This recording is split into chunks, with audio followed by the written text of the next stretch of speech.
It's Friday, February 9th, 2024, and this is the Talk Film Society podcast. I am your host, Marcelo Pico, editor-in-chief of Talk Film Society. Here with me for the awards season series of 2023 is my co-host, Siobhan Irving. Hello, Siobhan. Yes. Hi, Marcelo. Yes. This feels extra special, this episode. Do you know why? Why is it special, Siobhan? The last two times we did this, we've had some jokers on here. Yeah. Well, not the People's Joker or award winner Joaquin Phoenix. No. Other jokers. No, we've had some jokesters. How about that? Good. Some wannabe jokers. And I just like, and look, they were great. Our previous guest, Joey Hamilton, great. Your apparently best friend, the real Matt C, great episode. Matt Curiel. And like, it feels good to finally just like you and me back together, just no bullshit, nobody around, you and me, you know, and we're here to discuss Screenplays, which is like one of the topics. It is one of the topics, when talking about movies. So you have the elements of movies. And by the way, I share that sentiment, Siobhan. This is special. We're back, just you and I, hosting the show. No guests this episode. So we're cutting through the bullshit. Okay, we're getting to the deep. Let's get into the elements of movies. Okay. Yeah, sorry. Yeah, so, let's go back to that. The elements of movies. Yeah, okay. So, the screenplay. It's like it's what, like water. It's your basis. You need it there to be. It's water. That's the basis of things. Okay. 90% of Earth is covered in water. Okay. Okay. Which one's Earth? Earth is actors. So actors are the Earth. Actors the soil. Are the Earth. Yeah, the soil. The ground in which you build upon. So that's water. That's earth. Wind. What's wind? Wind. It's like the camera is like it can do some. It can flow and it can be here or there or whatever, and it can fly all around. The movement. So that's cinematography. Yes. The wind is the camera. The director is fire. He's screaming. Yes, the director is fire. Yes. Go over there. Say these lines. Yeah. Yes. I think we did it. And of course, heart. That is what is heart? Maybe makeup, hair and makeup. Yeah, definitely. Yeah, definitely. Those are the elements. A screenplay. Maybe the most important thing, because without a screenplay, what do you have? You have nothing. You just got some actors up there, and they're just kind of like going to be like what, like twiddling their thumbs on the camera. Like, come on. What is this, mumblecore? Come on, you got to have a script. Yeah, what is this? Showing up? Yeah, hey, shut up, Siobhan. So that's who we are. All right, we're two idiots talking about the Oscars. I don't think I put it that plainly, but that's who we are. The joke is we're prognosticators. That's the joke, okay? Yeah, we're not idiots. We're prognosticators. We're prognosticators. We are going to tell you, the listeners, who's going to win at the Oscars this year. Put in your bets. Put up the mortgage of your house. Take that college fund. Put it into the Oscar pools. Get at least twice the money back. Thanks to our helpful hints. Best screenplays. That's the topic, like Siobhan said. Original and adapted. There's both. Two of them. Yeah. But it's just one movie this week because I refuse to watch two movies for one episode. It is The Apartment. That's the movie of the week. The Apartment. Billy Wilder. Starring Hardly Know Her. Siobhan, I want you to say that again. I want a clean take of that, okay? Billy Wilder. Yeah, it was Billy Wilder. I hardly know her. Okay, perfect. Starring Jack Lemmon, Shirley MacLaine, Fred McMurray. What a cast. What a movie. We'll talk about it later. But now, This is still the Who Are We segment. Just for anybody who doesn't know, Talk from Society and jumping in, they're like, oh, somebody did a podcast on The Apartment. I love that movie. Oh, yeah. Oh, The Apartment. I hope they talk about Billy Wilder, and I hope they make a joke about his name, like Billy Wilder hardly knew her. No, listener. You're gonna have to wait like an hour until we talk about The Apartment, because we're gonna dick around for a while here. So, Siobhan, the Oscars. How are you feeling? We're recording this in advance. This is coming out February 9th. Currently, we're recording the last week of January. Siobhan, how do you feel? How do you feel about the Oscars this year? The Oscars, they're heating up. We just got the nominations, and I haven't really heard anything about them for 2 weeks since those nominations happened. But that just means that there's a lot of machinations going on behind the scenes. Exactly. It's not like some sort of dull period where we're just twiddling our thumbs and waiting for the Oscars to happen. No. Of course not. No. Were there any other award shows or anything? The BAFTAs. We'll talk about the BAFTAs later. The BAFTAs happened? Well, sorry. The nominations were sent out. Nominees. Yeah. The All SAG. quiet on the Western Front. You know what? It's early in the show, so I have no news. That's usually our next segment. So let's skip the news and do this. Hold on. I've got a little bit of news. Oh, you have some news. Okay. Before we get to the news, we're still in this segment. We're talking about the Oscars this year. Let's do a speed round, okay? Don't think. Just say something, okay? When I ask you, okay? My eyes are closed. I'm ready. Okay. Here we go. And folks listening, write all this down. This will be useful. It's the speed round. Who's going to win the Oscar this year for these categories? Siobhan, who's going to win the Oscar for Best Cinematography? Say something. Need the nominees. No, say something. Say it. No. Oppenheimer. All right, who's going to win Best Sound? Say something. Oppenheimer. All right, who's going to win Best Original Score? John Williams. Okay, who's going to win Best Animated Feature? Boy and the Heron. Who's going to win Best Original Screenplay? Best Original Screenplay. May December. Who's going to win Best Adapted Screenplay?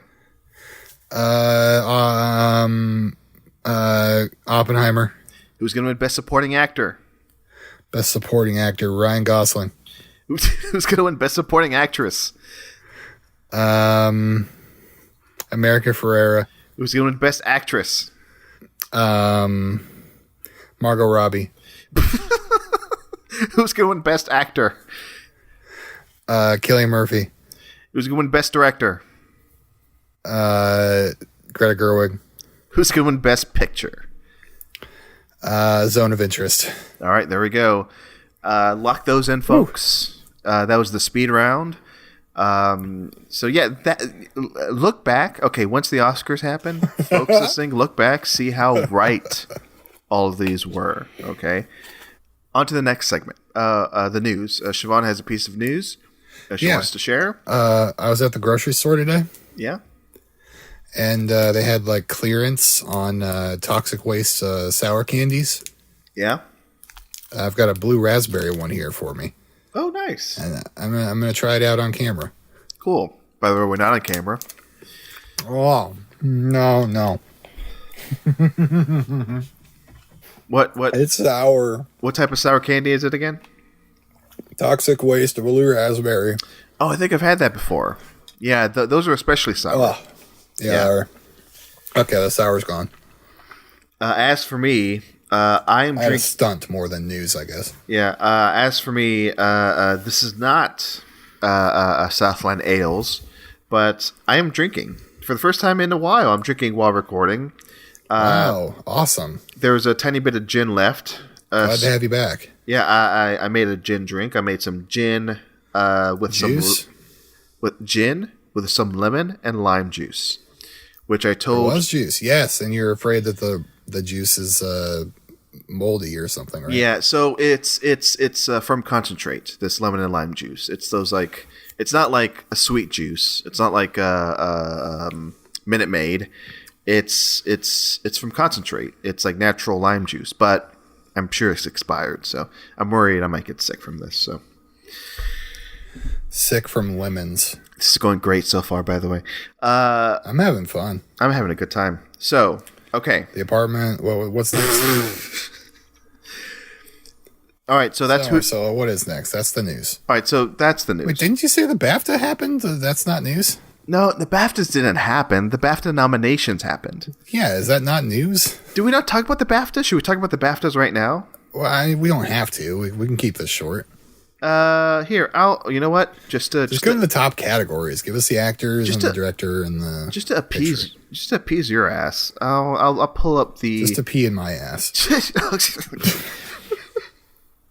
The BAFTA Awards are going to be held on the 19th of February, so 10 days from this episode release. Wow. Oh no, sorry, the 18th of February. I was on last year's page. That's okay. It's okay. You got it. It's all right. So roll through it. 9 days from now. Let's go through some of the big categories. Best Film: Anatomy of a Fall, The Holdovers, Killers of the Flower Moon, Oppenheimer, Poor Things. Those are the 5 films for Best Film. Best Director. Now, the thing I noticed this year, I don't think they've done this before. Or if they have, I just missed it. But they have 6 nominees. 6 directors for 5 films? No, 6 nominees for Best Director. It's 6 directors, but they only had 5 films. Oh yes. Sorry. Yes, the Best Film category had 5, and that's wild. Yeah, and Best Director had 6. So here are the 6 Best Directors for the BAFTAs: Bradley Cooper, Maestro; Jonathan Glazer, Zone of Interest; Andrew Hay, All of Us Strangers; Christopher Nolan, Oppenheimer; Alexander Payne, The Holdovers; Justine Triet, Anatomy of a Fall. Yeah, I've been listening to watching the video for okay. So Jonathan Glazer used to direct music videos, right? Yes, Jonathan Glazer used to direct music videos. He directed the video for the Jamarique's Virtual Insanity. And I've been listening and watching that video over and over and over. It's one of the best music videos I've ever seen. Really inventive, really fun, really like how do they do that kind of thing? It's really great. I'm glad you. Okay, this is podcast magic. Okay, I'm glad you forced me to go and read these BAFTA nominees. Otherwise, this would not have happened. Siobhan, literally, I think last night, maybe the night before, I was up. I saw tweets, maybe the same tweet you saw, of like, yes, Jonathan Glazer directed this Jamarique video. I've never seen the music video in full. I've seen clips of it. I went to YouTube. I watched the entire video. I was astounded. I'm like, yes, this is amazing. And I thought, how did they do this? Now, if you don't know what we're talking about, folks, look up Jamarique. What's the name of the song? Virtual Insanity. Yeah, Virtual Insanity. Music video. I mean, people who knew. What's insane is just a few weeks ago, I was watching Cool as Ice in a theater, which is basically a 90-minute music video, right? Shot exquisitely by Janusz Kaminski, the cinematographer who would go on to shoot all of Steven Spielberg's films after Schindler's List. Oh, he would shoot Schindler's List, and then he'd be the cinematographer from then on. But he shot this Vanilla Ice movie, right? I bring all this up to say, after the screening, I heard 2 young people, early 20s, maybe late teens, whatever, 19-year-old, 20-year-old, they were young. One of them said, "What is a music video?" What is a music video? Yeah. Oh yeah. My God. Because somebody was explaining, that was shot like a music video. And somebody was like, "What is a music video?"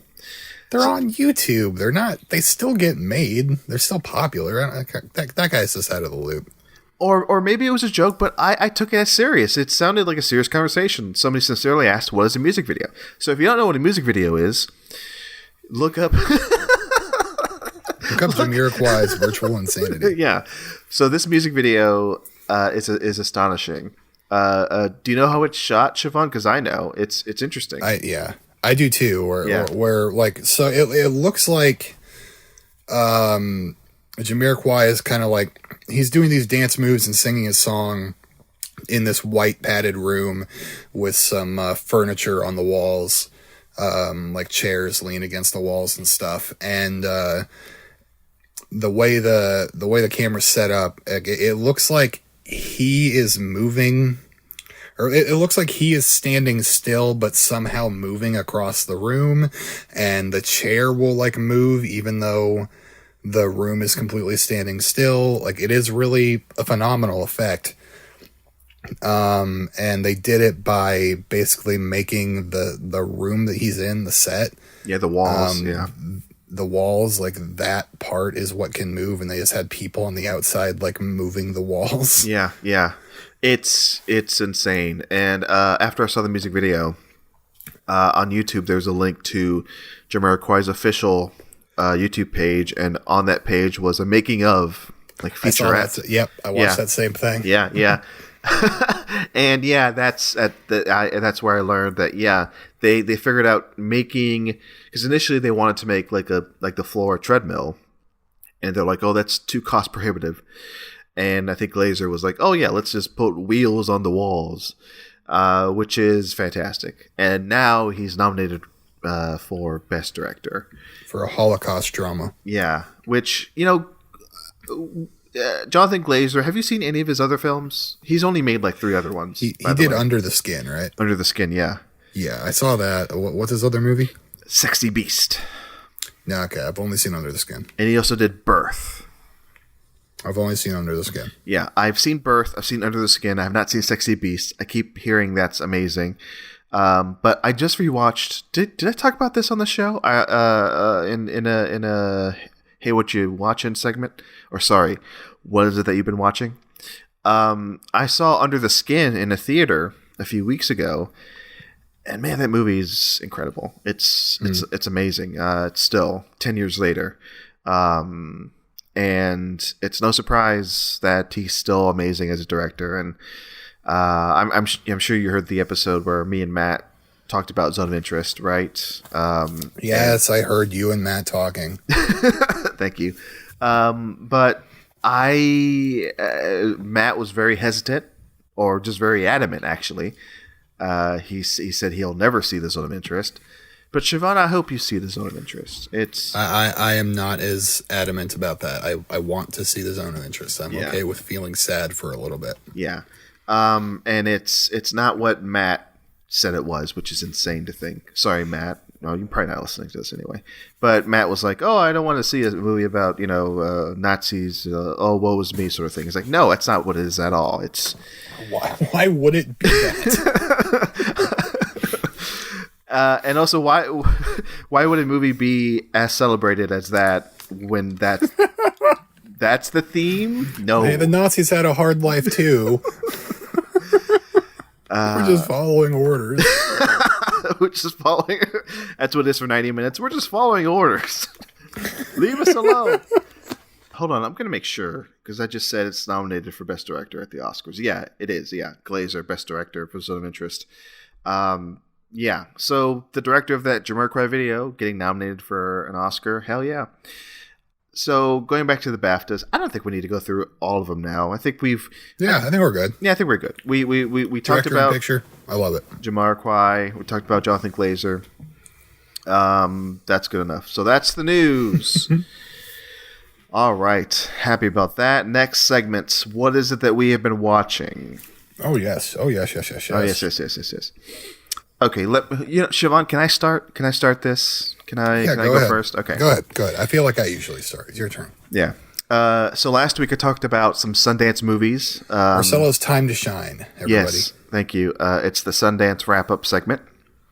We're only doing 2 of these because last week I got the link from somewhere. You don't need to worry about that. Anybody listening, Sundance people, it's okay. I work in film, so I'm allowed to talk about films I've seen. And you want me to talk, about these movies because these movies are good. So I see nothing wrong with watching movies and talking about them on a show. Nothing at all. Nothing wrong with talking about movies. Not at all. So I saw 2 movies before the viewing window expired for Sundance 2024. Which by the way, we talked about this last episode. Steven Soderbergh's movie Presence premiered there, which I'm excited about. And speaking of Oscars, like not too many Oscar contenders or possible contenders came out of Sundance this year from what I've read. Maybe the one that might stick around and might be nominated next year is one I talked about last week was A Real Pain with Kieran Culkin maybe getting nominated for that in a year's time. Other than that, this one I saw might get some acclaim. It's called Exhibiting Forgiveness, starring Andre Holland, directed by Titus Kaffer. I believe that's how I pronounce his name. It's very emotionally impactful movie. The logline is a black artist on the path to success is derailed by an unexpected visit from his estranged father, a recovering addict desperate to reconcile. On the face of it, it may be like a story we've seen before, maybe a little bit too melodramatic, but I think what excels here are the performances. And the fact that the director, Titus Kaffer, is an artist, is a painter, and the main character in the film is played by Andre Holland. He's also an artist, a creator, a painter, and it feels like a very personal story. And I think the way the film melds, like the artist aspect of it, the creating of art, with the trauma of having this relationship with like a father who was abusive to the main character, and now comes back for forgiveness after not seeing each other for like 15 years. That struggle to forgive, I think it's played very well here. There are a lot of unique things about this movie that I think that make it stand out. So that's Exhibiting Forgiveness. Again, I'll say Andre Holland. I love everything he's in. I realized watching this, he's one of my favorite actors. Like I can see him in anything. Speaking of Soderbergh, he was in one of my favorite Soderberghs of the last 10 years, High Flying Bird. I recommend that to anybody, by the way. If you haven't seen High Flying Bird, you're missing out. And then the last film from Sundance I saw was called Tendaberry. Super independent, very low budget, but so exquisite, so captivating. Again, small movie, but it's a beautiful small movie. The logline is, as her boyfriend returned to Ukraine to care for his ailing father, 23-year-old Dakota faces the challenges of a precarious new reality, navigating the complexities of survival in New York City on her own. Fantastic lead performance by Soraya Adams. I don't know if I'm pronouncing that right. And great directorial work by Haley Elizabeth Anderson. I don't know. It's again, this is super small. I don't know if it'll get like major play.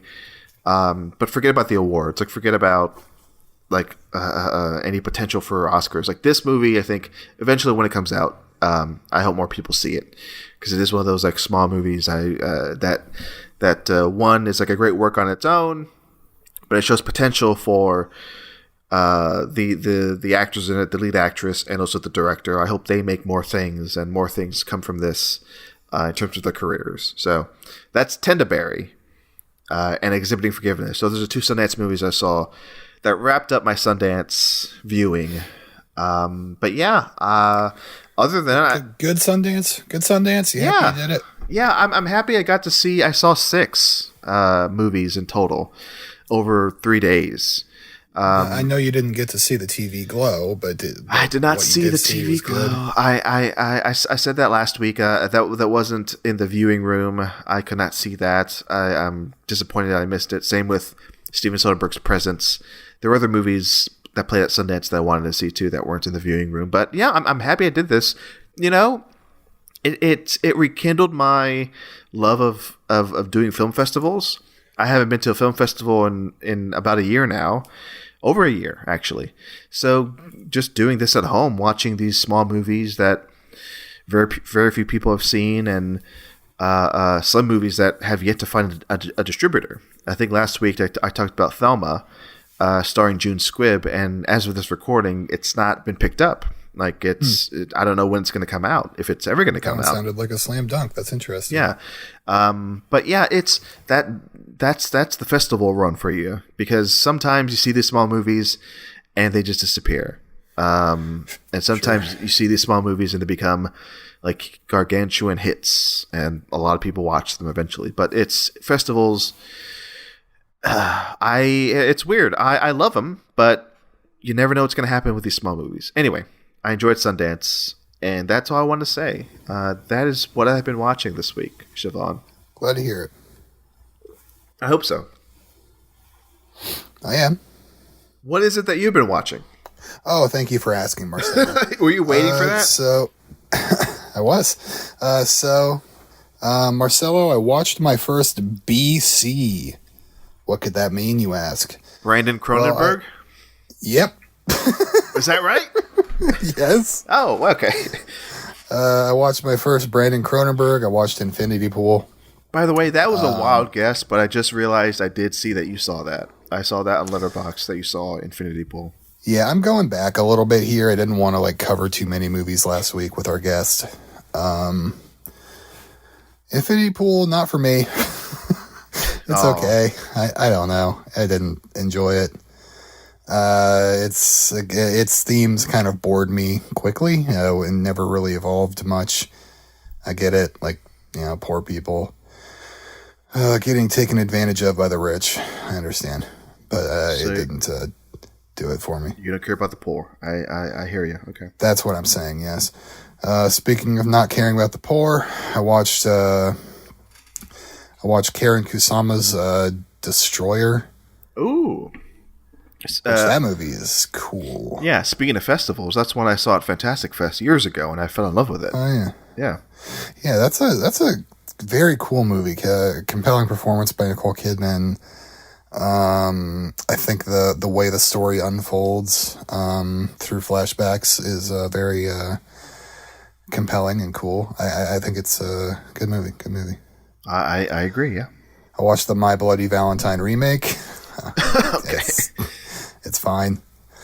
If you really want a slasher, go ahead. And the last okay. I only bring this one up because I know you watched it too, and you felt very similarly to me. Malum. Oh yeah. Okay. Hold on. I did see your review on Letterboxd, and before I say anything, remind me, did I say this on the show? Did I mention that I saw this on the show?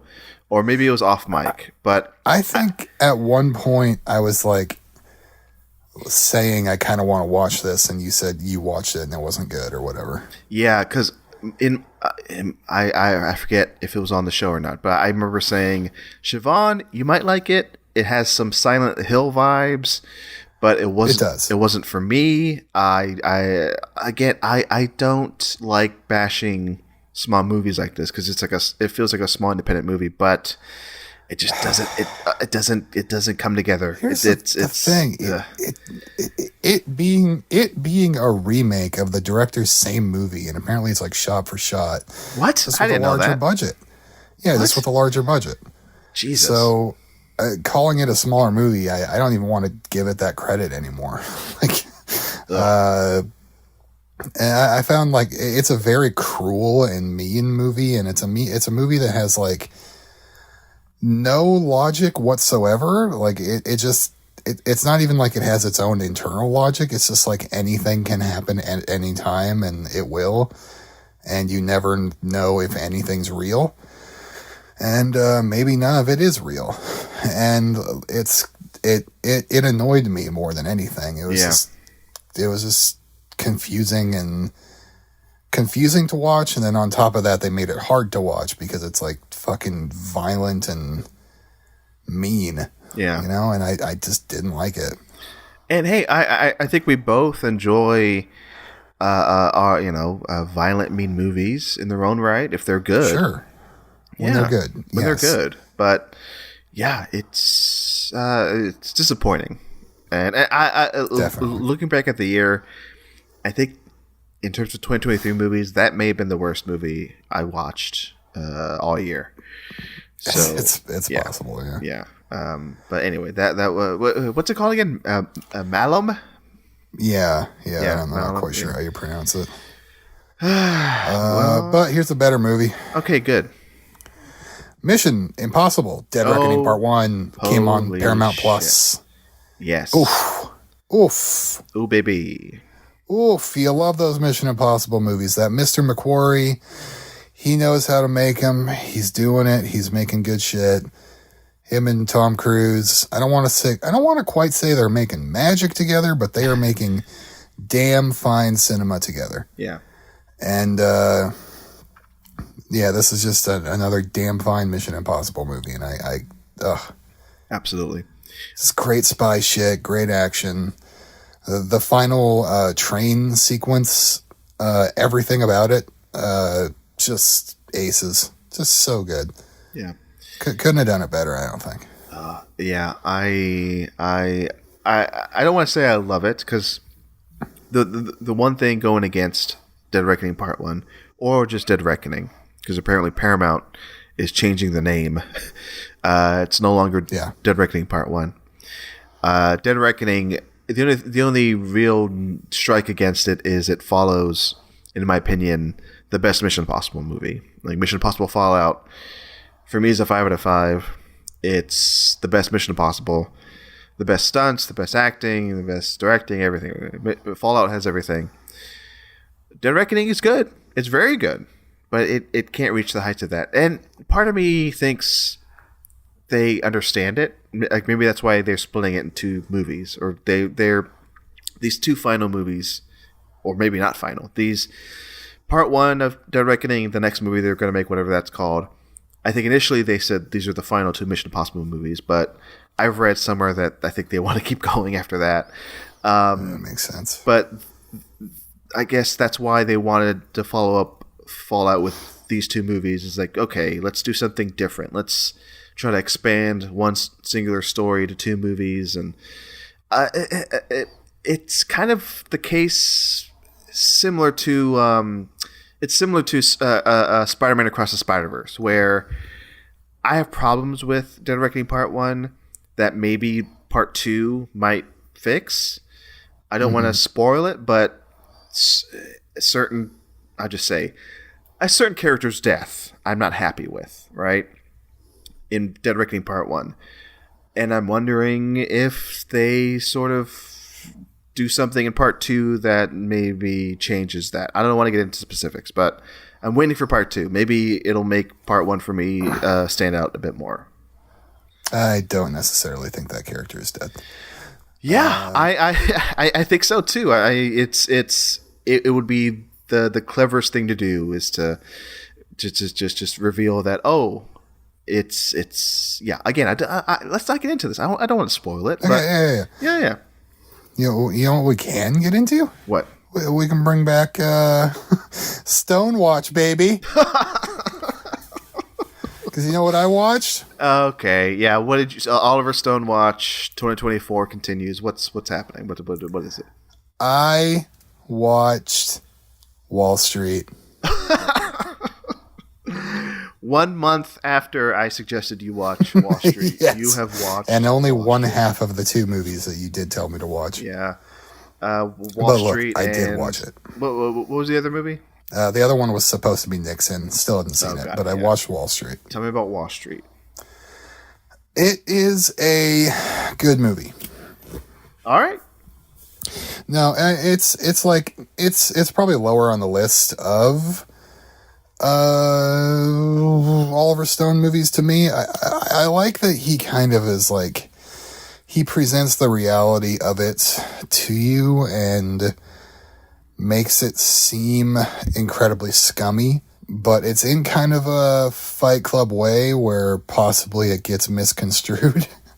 And I think it probably did get misconstrued a lot. But that's not on him. Look, I really, really did dig it. Like, I did not care for Charlie Sheen in Platoon. I think he's much better here.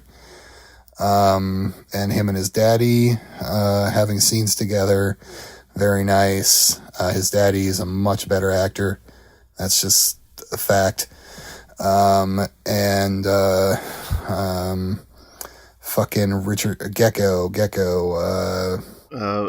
Michael Douglas. Michael Douglas is, God, he is on fire this entire movie. Hot diggity dog. And it's a very, like they get you like really in there into the bull market or whatever the fuck, and it's a kind of a high intensity movie at times, and it works. It all does really work. Again, I put it lower on the Stone totem pole, but I'm glad I watched it.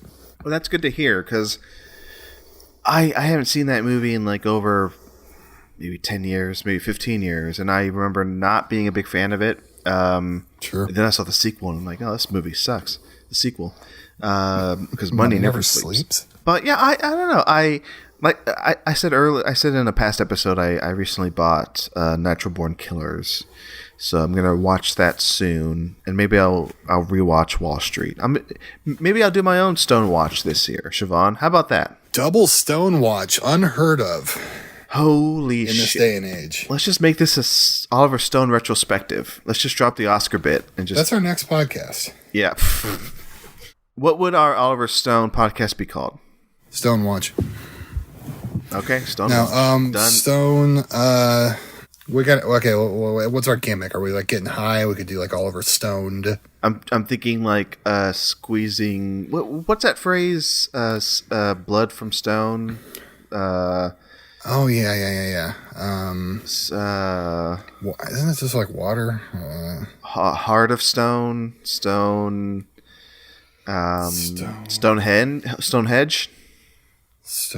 Stonehenge, yeah. Yeah, Stonehenge. Let's just call it that, Stonehenge. Stonehenge. And... Stonehedging our bets. Hey, that's it. Wall Street. Holy shit, Stonehedging our bets. I love it. We're doing this. So, hold on. I want to commit seriously to this. Why don't we do one episode of Stonehedging our bets?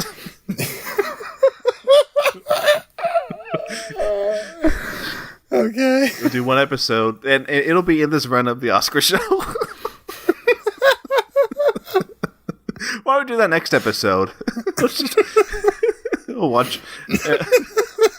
Just change the format completely and just talk about Oliver Stone for one episode. Oh my god! All right. Yeah, I'll make the cover art. I put Oliver Stone's head on Stonehenge. All right. So check that out next week. Oliver Stone hedging our bets. All right. Is it that we've been watching? I believe that's all I've been watching, yeah. Great, yeah. All right, now for the next segment. It's the movie of the week. What is the movie of the week, Siobhan? Movie of the week, week. Yeah, so we're doing adapted screenplay and original screenplay this week. So as is tradition, we went back and picked a previous winner of one of the categories. We were originally going to do two, one for each, and we just decided to end up on one. And this is an original screenplay, right? This is an original screenplay, yes. Yeah, it's an original screenplay winner, and Best Picture winner. The Apartment from 1960. Yeah. Actually the oldest film we have watched on this show. Yeah. Because what year was Grand Prix? 68 or something like that. Yeah. Too bad it wasn't 69. Am I right? I think about that all the time. You think it's too bad Grand Prix the movie wasn't made in 1969. All right, The Apartment. Who picked this, by the way? I forget. Was it you? This one? I think it might have been you. Yes, it was. I don't know. Hold on. I'll look it up. All right. So The Apartment, Billy Wilder. Have you seen this before, by the way, Siobhan? Is this your first time watching? I have not. No, my first time. First timer here. Virgin here. The Virgin. Is it your first Billy Wilder? That is something I'd have to look up, but the chances are that it is. What was it that you knew about The Apartment coming in? I've seen The 7-Year Itch. Oh, okay. 7-Year Itch with Marilyn Monroe, yeah. I'm assuming. Yes, with the blonde herself. Now, what did you know about... Oh, wait, yeah. Okay, so I found the answer to who picked this. So this was around the time when I started this trend of like, okay, here's a list of movies I want to talk about for the show for an episode. You pick one. So you did that to me. Yeah. Yes. So your pick was original screenplay, but you sent me a list of 4 movies, and I picked one of the 4. I picked the best one. Or actually the one I've seen. Okay, hold on. So here's the list of 4 that you sent me that I picked from. Sunset Boulevard, which I've seen, which I haven't seen in a while. Also Billy Wilder, right? I believe so, yes. The Apartment, which I love. I've seen it a few times now.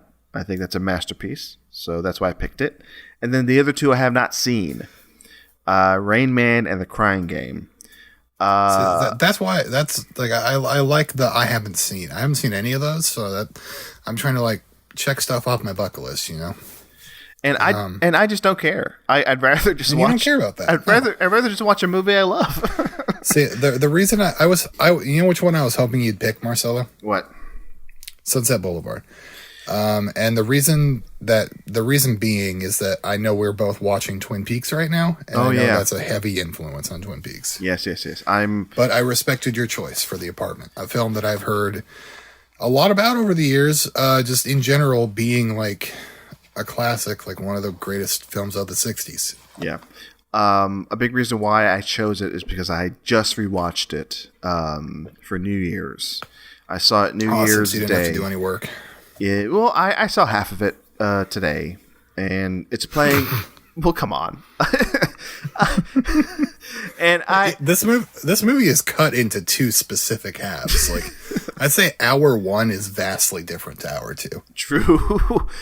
Spoiler alert: when the suicide attempt happens, that's a different movie. That's different movie. The tone changes quite a bit.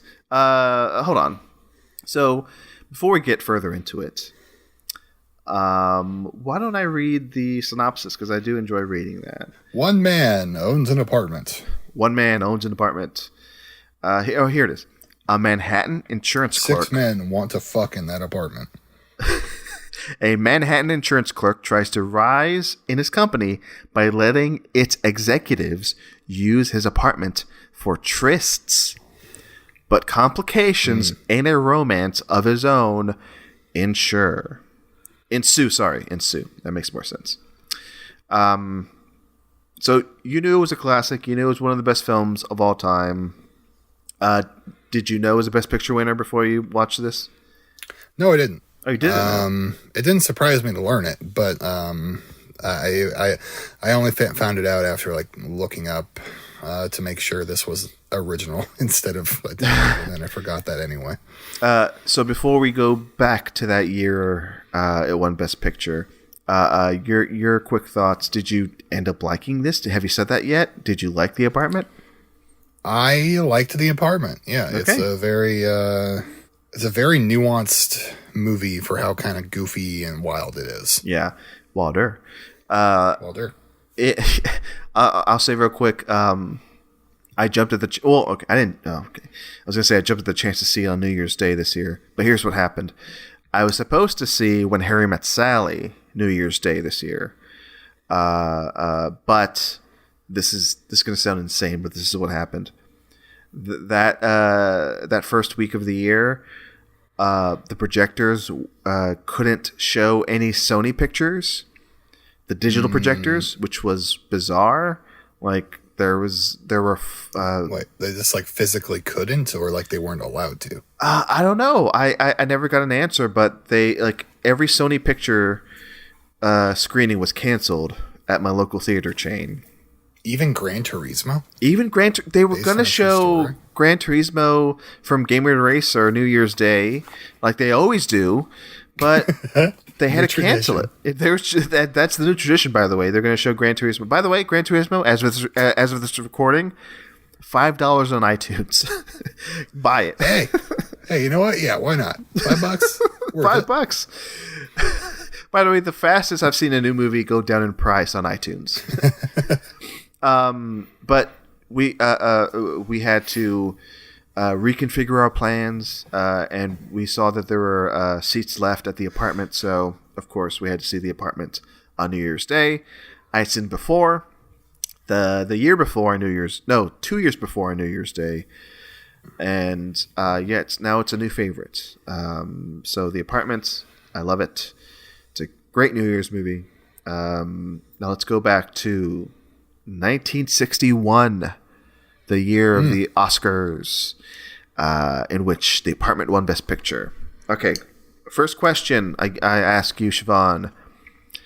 Can you name what film won Best Picture at this year's Oscars in 1961? The Apartment. Correct.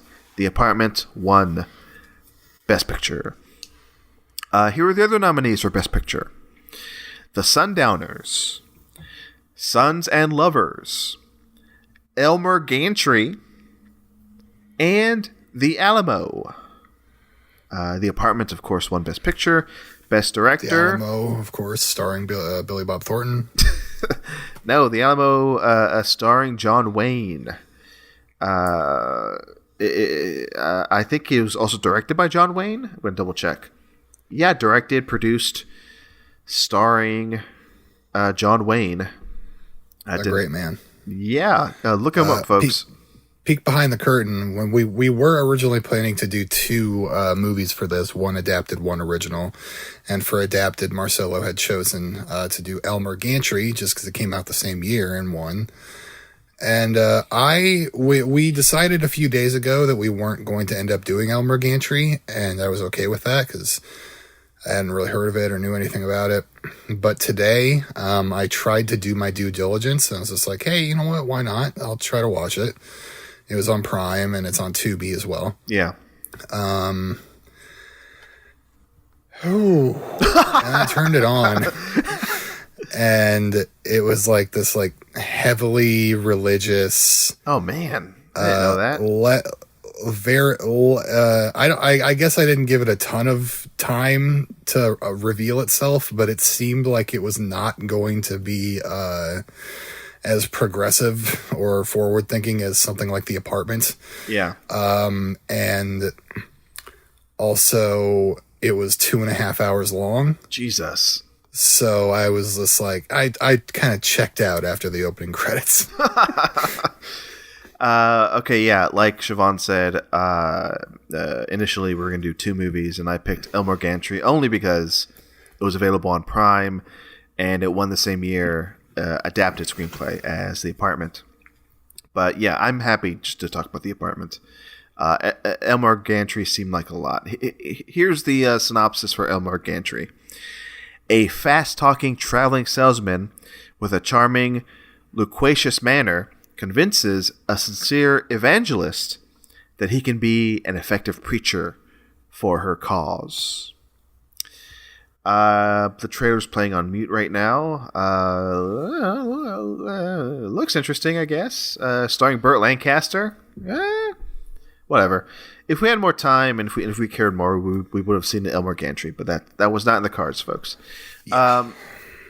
Back to the Oscars. Back to The Apartment. Well, no, to the Oscars. I'm going to run through some categories. Best Director, Billy Wilder for The Apartment.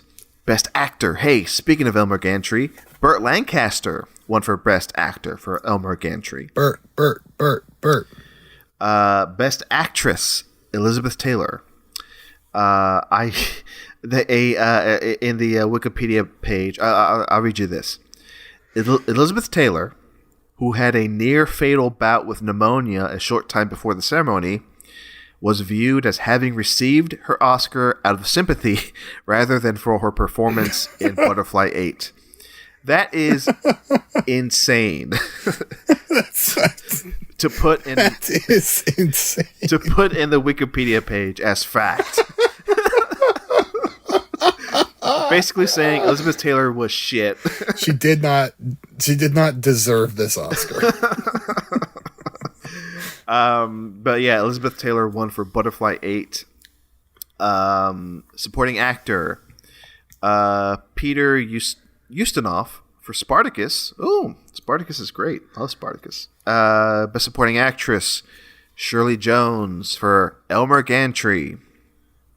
Of course, best original screenplay, The Apartment. Best adapted screenplay, Elmer Gantry.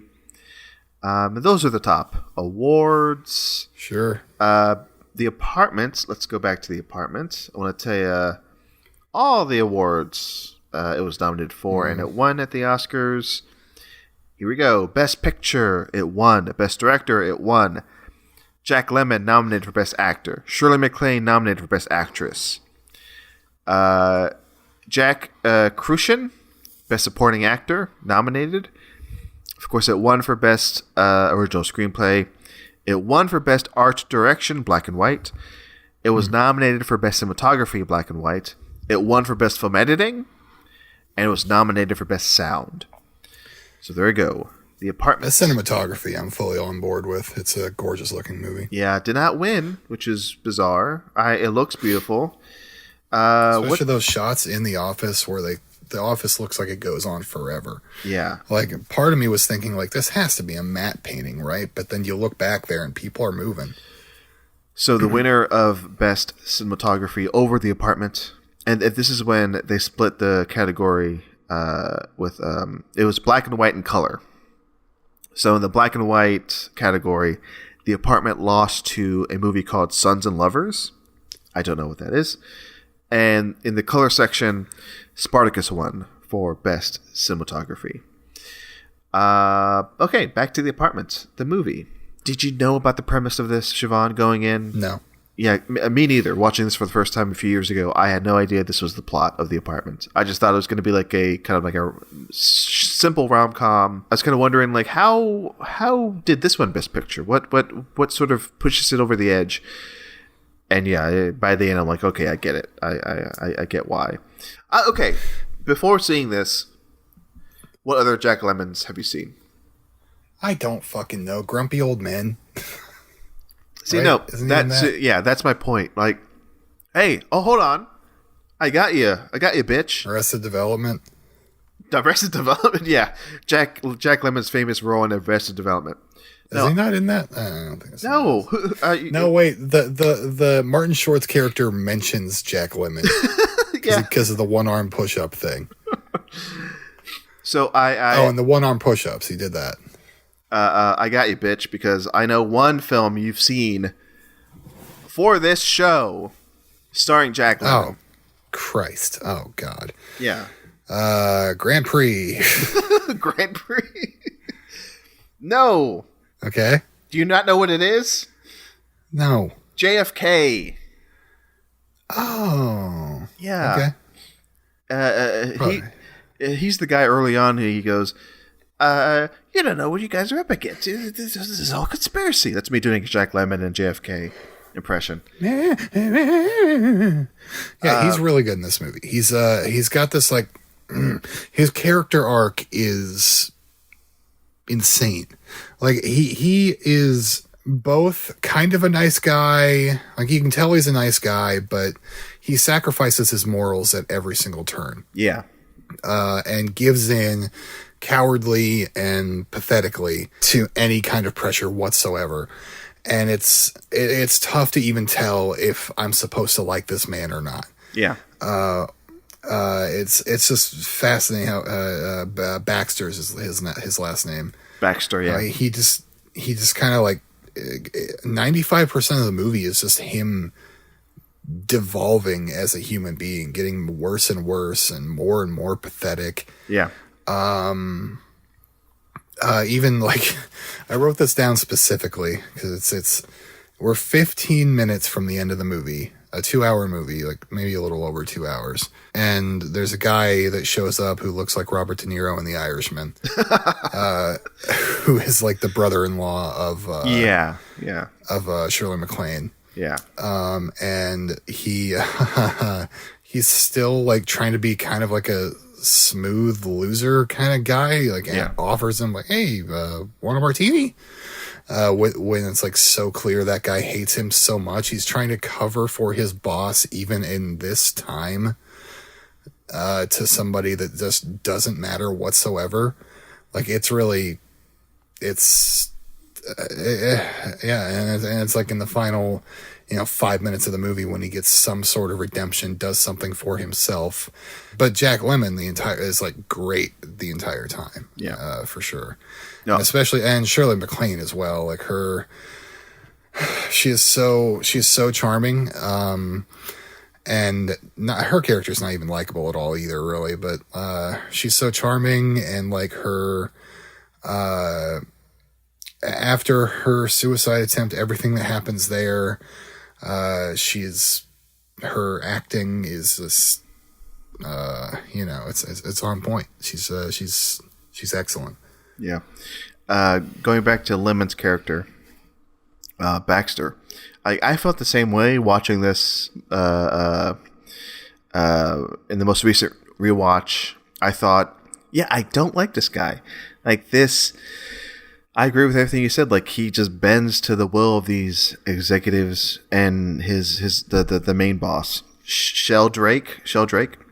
What a weird name. Yeah. That's what I'm talking about, right? Fred MacMurray? Yeah, that's Fred MacMurray.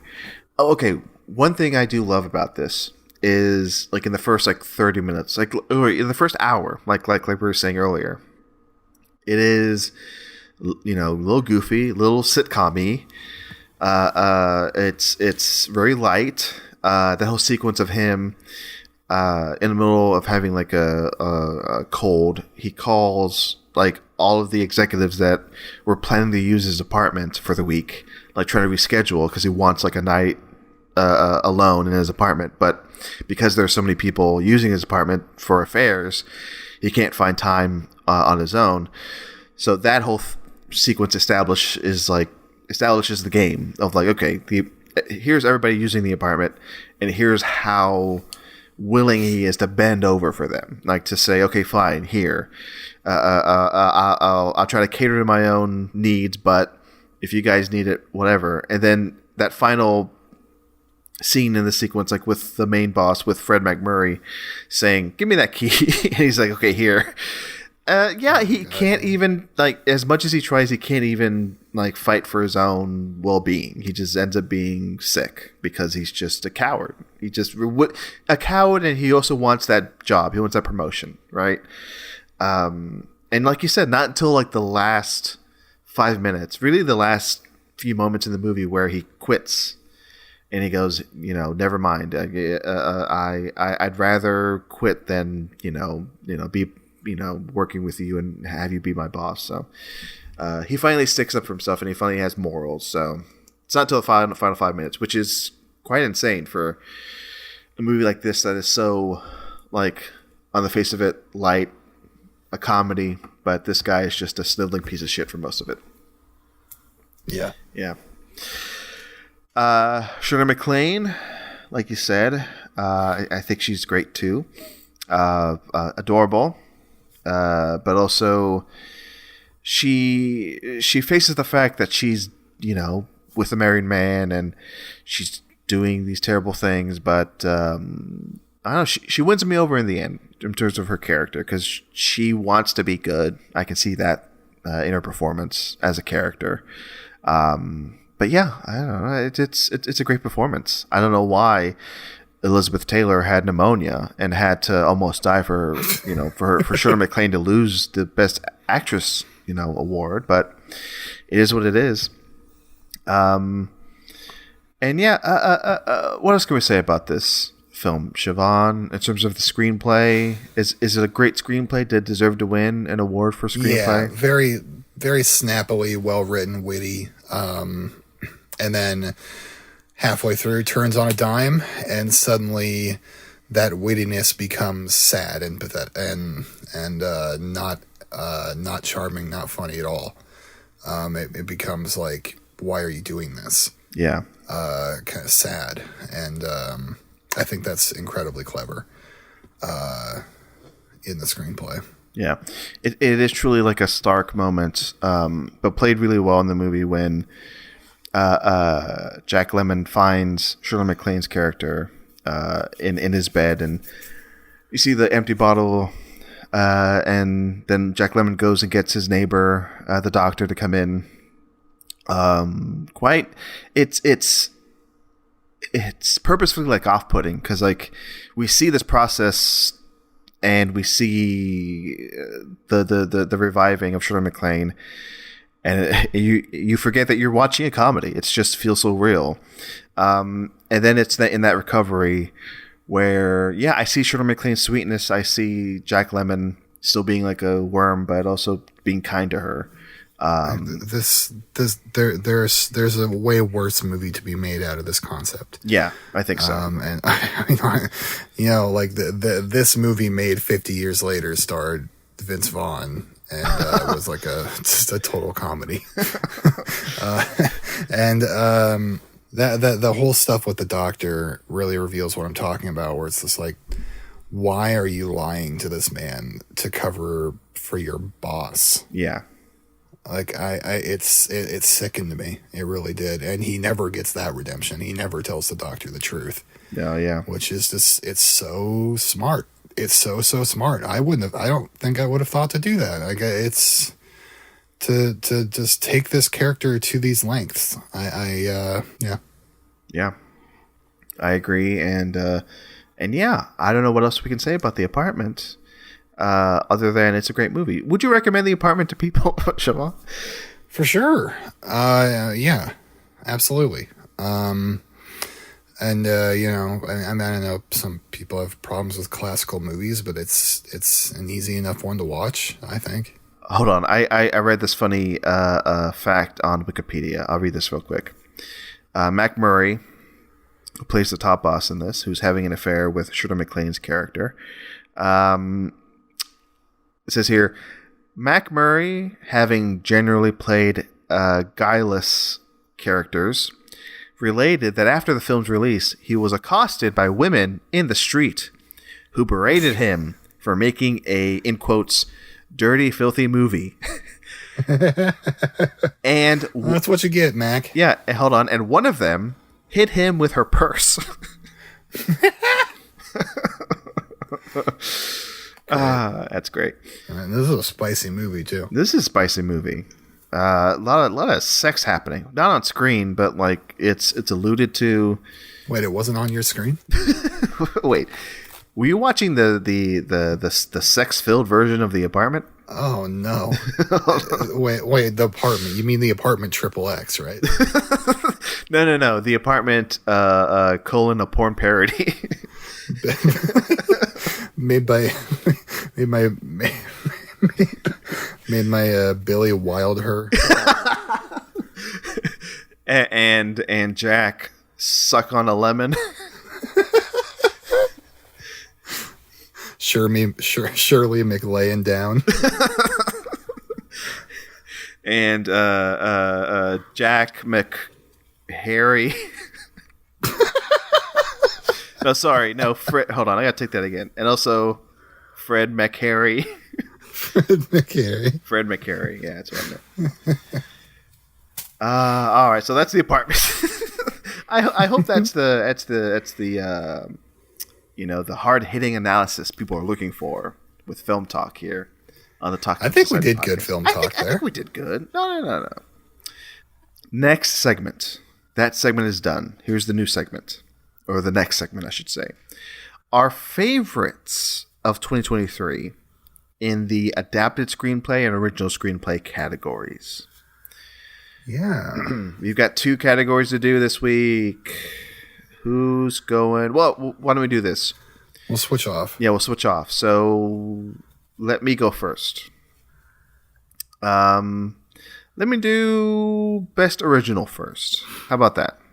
Okay. Okay. This one was a bit easier to do because it turns out my favorite films of the year, most of them were adapted. I had a few originals. So I have just 5 best original screenplays to highlight. So here we go. No honorable mentions, just the 5. Number 5, Barbie. That's right. I'm putting it in the original screenplay category. Suck on it. Okay. Only because I had too many adapted screenplays. That's why it's in here. So number 5, Barbie.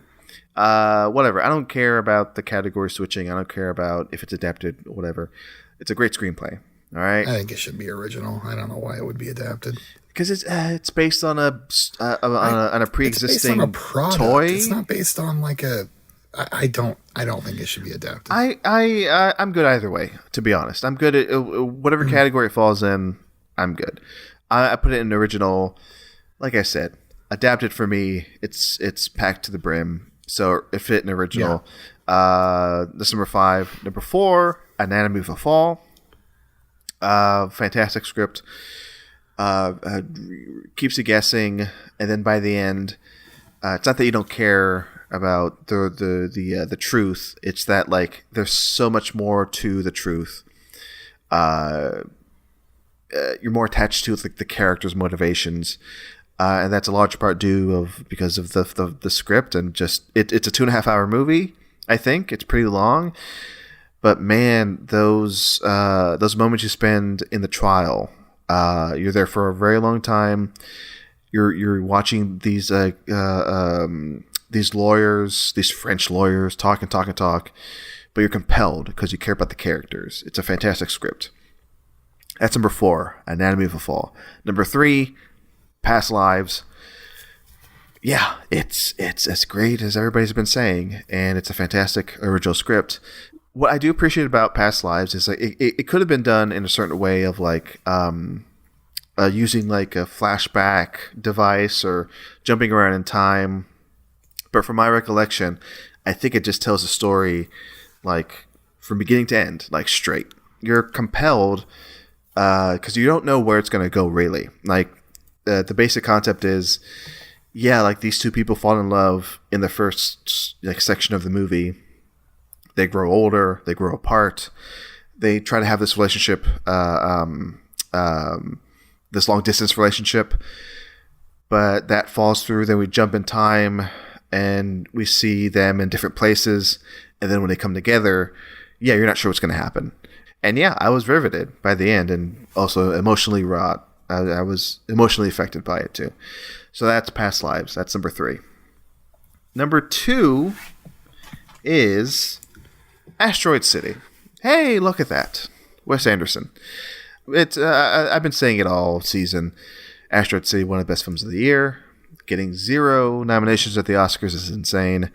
It should have gotten a screenplay nomination along with a lot of others. But yeah, I enjoy this phase he's in. I think starting with Grand Budapest and then going to French Dispatch and now this. The metatextual, the concept of like storytelling through different lenses in one movie, like how you pull back through, like you start like with a book and then you pull back and you are the reader of the book in Grand Budapest, and in French Dispatch, like you see the making of a newspaper. You're the reader, but then you also are looking through the lens of the writers of the stories and the characters in those stories that they tell. Same with Asteroid City.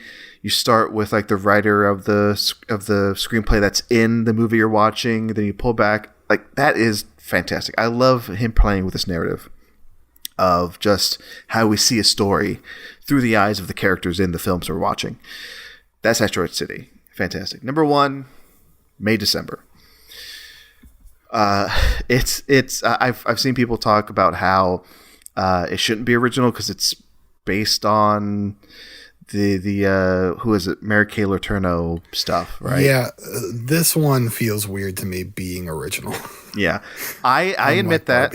I get it, but since it's not really based on an article or a book, it's tricky. But I have to say it's original. I have to. That's what my heart tells me. But yes, it is. I think the fact that it's based on real events in its own way definitely helps with viewing it. as its standalone movie, but yet it's original. I can't explain it. It does, if you remove all that, if you remove like the real life events that's based on, it's still a compelling story about an actress preparing for her role and just how hollow that all is. And I'm still like, I still love that final scene where we see, Portman filming this movie that looks, as shitty as you'd expect, like a made-for-TV movie. But I love that viewpoint of just the hollowness of an actor trying to get into a role, which is why I love that screenplay. So yeah, so that's my best original list for 2023. Good stuff. Number 1, May, December. Yeah. All right, Siobhan, I think it's your turn. My best original? Yeah. Okay. My honorable mention, I'm just going to say, I thought this movie was based on something else, but it's not. It's actually based off the Sick and Twisted Mind of Guy Ritchie. Guy Ritchie's The Covenant. I'm not going to say much about it. I was surprised to find out it was an original screenplay. The people inside of it are fictional. This is based on kind of like real things that happened. Okay, so number 5, and it's extra weird. Like, they show people at the end of the movie, like they show like a thing that's like the real life people, but like they're not the real life people, I guess, even though they look a lot like them. Like they look a lot like Jake Gyllenhaal plus Dar Salim. Anyway, my number 5. I don't know if I tried to do my research on these. I don't know if this one counts. My number 5 is Air. As original? I can look it up. I can see if it's based on anything. So like somebody in the Discord. On the Talk Film Society Discord? On the talkfilmsociety.com/Discord. Mike Schindler, he mentioned Air as original. And I just went with him. I just decided to take him at his word. And look, even if it's wrong, okay, Marcelo, like, just listen to me here. Just walk with me here. Well, okay, so real quick, it doesn't say it's based on anything. So I'll give you the original based stamp. on a true story. It's based on a true story. Like, I mean, similar to May, December, it's based on true events. Sure, yeah. In a way. It doesn't really... Same with Guy Ritchie's The Covenant, Yeah, but in May, December, they don't use any real names. It's just their own story. But in Air, I can see that being more confusing because it's based on true people. Well, it's sort of like how... Well, not sort of. It's like how Maestro is an original screenplay, but that's based on true story. That's based on true story. I just want to say, like, even if I'm wrong, like... as Alexander Pope wrote in his poem, An Essay on Criticism, to err is human, to forgive divine. Okay, you're just sitting that now. Of course, Marcelo, that phrase comes from the Latin writing attributed to Seneca the Younger, errare humanum est perseverum autem diabolicum et tertia non datur, which translates to err is human, to persist is of the devil, and the third reason is not given. So, to err is human. Right. And I think that's at the heart of the film Air. It's humanity. Well said. Now it's just like fun, snappy, quippy stuff. That's like this is like bam, bam, bam, bam, bam. Movie keeps moving, and it keeps that up. And it's a movie that's entirely exposition, and it's a movie that's entirely fun to watch.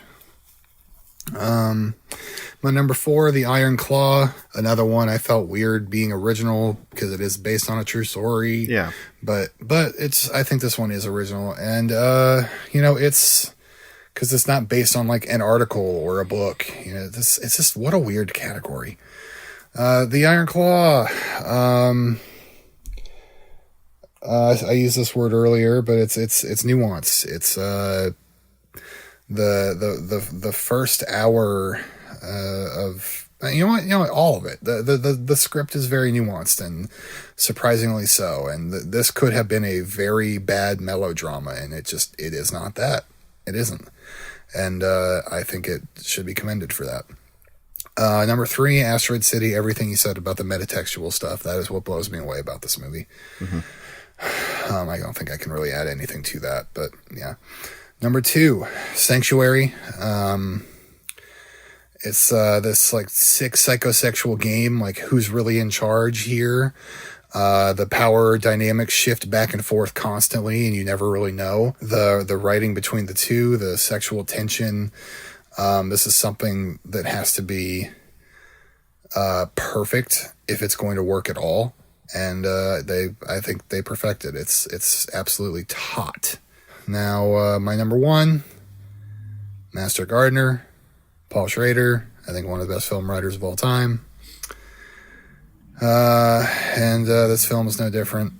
I can't really say much other than how much humanity this movie has, and how complicated the questions it is asking you of the audience. Like, how far are you willing to go to forgive someone?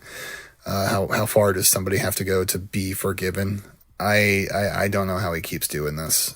He's one of the most nuanced and careful writers working, and it's insane when you compare that to like his unhinged Facebook posts. But Master Gardener, brilliant film. There we go. It's your number 1. Good list, Siobhan. Good. Thank you. Good showing. And now, adapted screenplays. Here we go.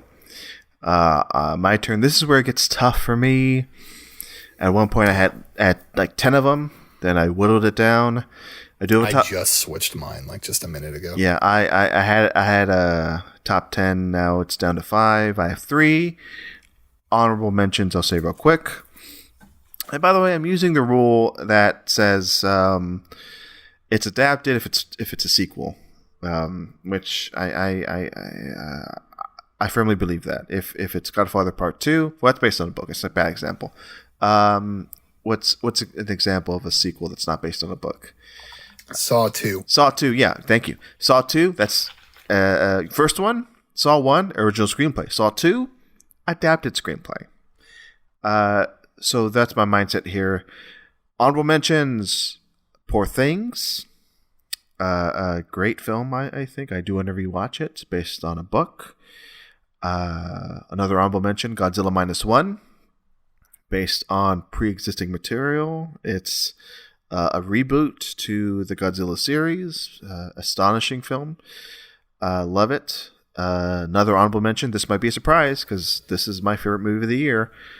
Magic Mike's Last Dance. Wow. I really racked my brain around this one. But I think my top 5 is good.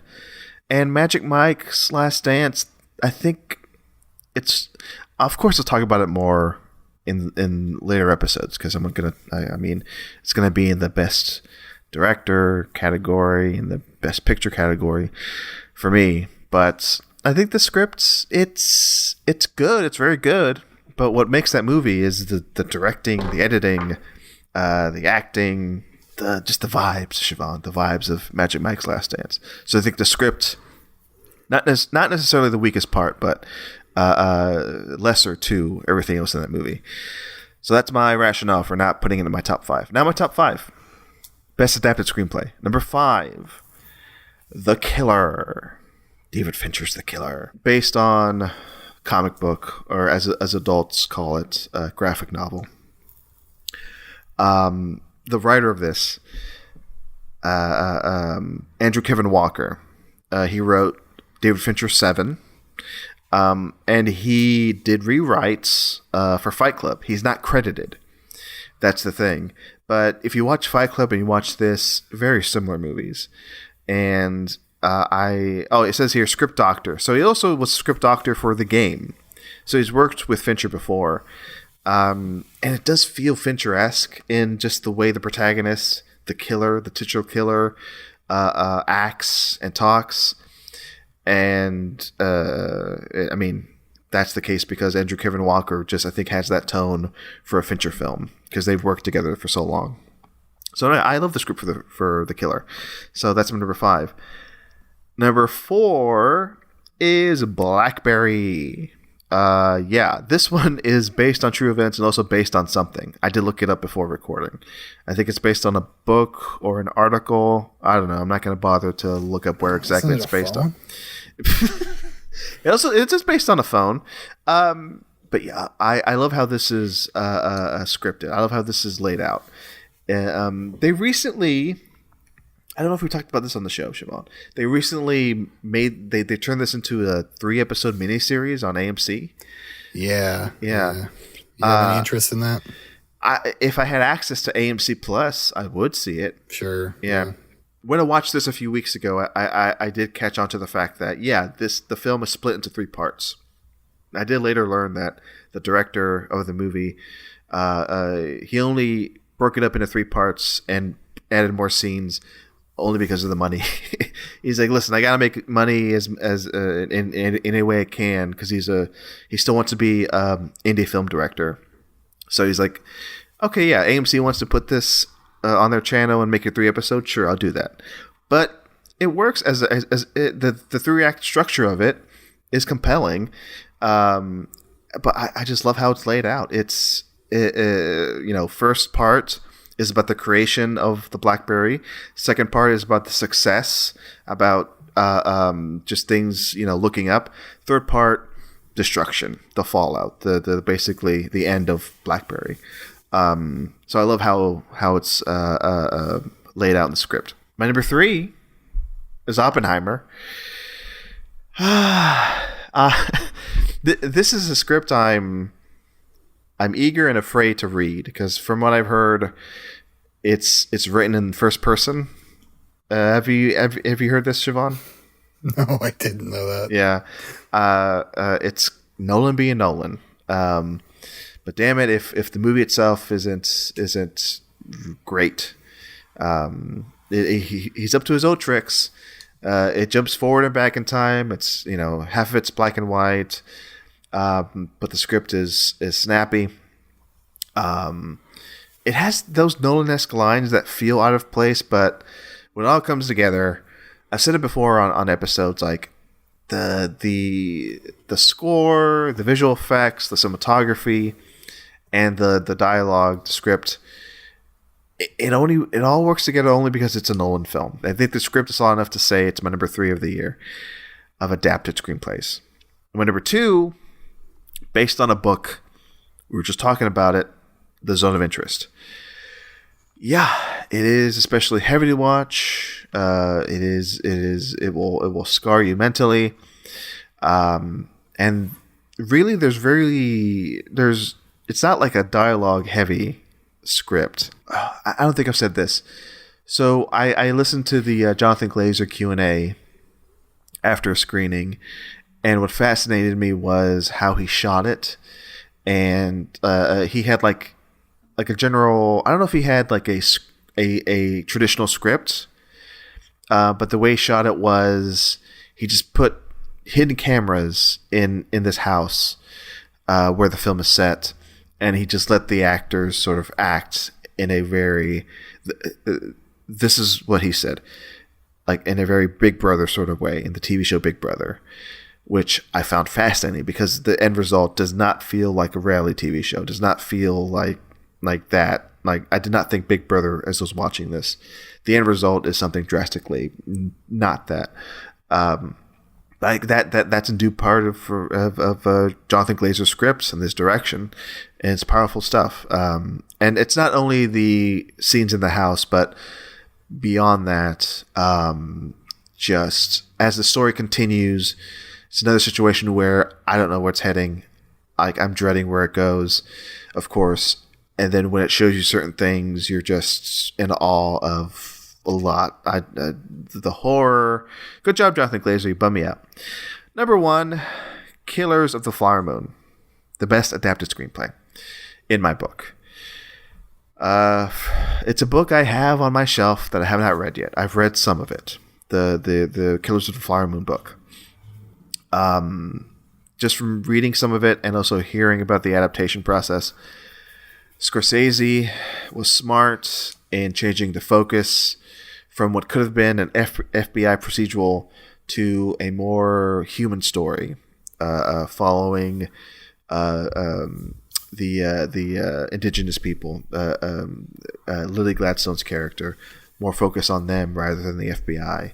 I think it was a brilliant move, and yeah, it's still insane to me that this was not given a Oscar nomination for the screenplay. Yeah. It's insane.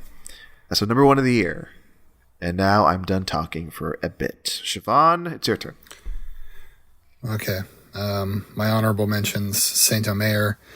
I like how non-judgmental the script is. It's very matter of fact. I went more at length on that on our Best Supporting Actress episode, where I raved about Goose Lachey, her performance. And then Saw X, which I just moved off the list. Wow. Just in the middle of the original talk, the original screenplay talk. Look, I love it. It's corny and cheesy and gets at some like real corny and cheesy in the great ways that Saw movies are, but then also gets at some like real hard hitting emotion that I think no other Saw movie has really done, especially since 6. But I'm okay leaving it off. My number 5, you didn't have the guts to do it. I do. Sorry. Magic Mike's Last Dance. I'm the coward here. Yeah, sorry, Marcelo. But it's just I like the direction they took to take Mike here for his Last Dance. I'm thinking of like final film in a trilogy. I don't think this is the story I write, and I appreciated that a lot. I don't know exactly what that means, but like it's just like. You know what I mean? Yeah, I kind of know. Number 4, The Killer. I loved all this monologuing in his head. Just this character, he like is so confident and full of himself and sure of himself, and then he fucks up, and the way the movie follows his own head narration as he tries to deal with that fuck up is just great. The first 10-15 minutes of him just setting up that sniper kill, and we're just in his head hearing his thoughts, and he is so confident, and then he misses the shot, and then it's just like, oh fuck, everything's fucked now. Like it's brilliant. Number 3, Knock at the Cabin. Terrifying movie. Scary movie. When the people show up and they have to explain themselves as to what they're doing there, I think it's incredibly well written. I'm finding it hard to talk about these. Number 2. Movie's hard. It's hard. I don't know. Leave the World Behind. Apocalypse drama on Netflix. That's based on something? I remember. I looked it up. I made sure to look that one up. I'm just curious. I thought it was an original idea.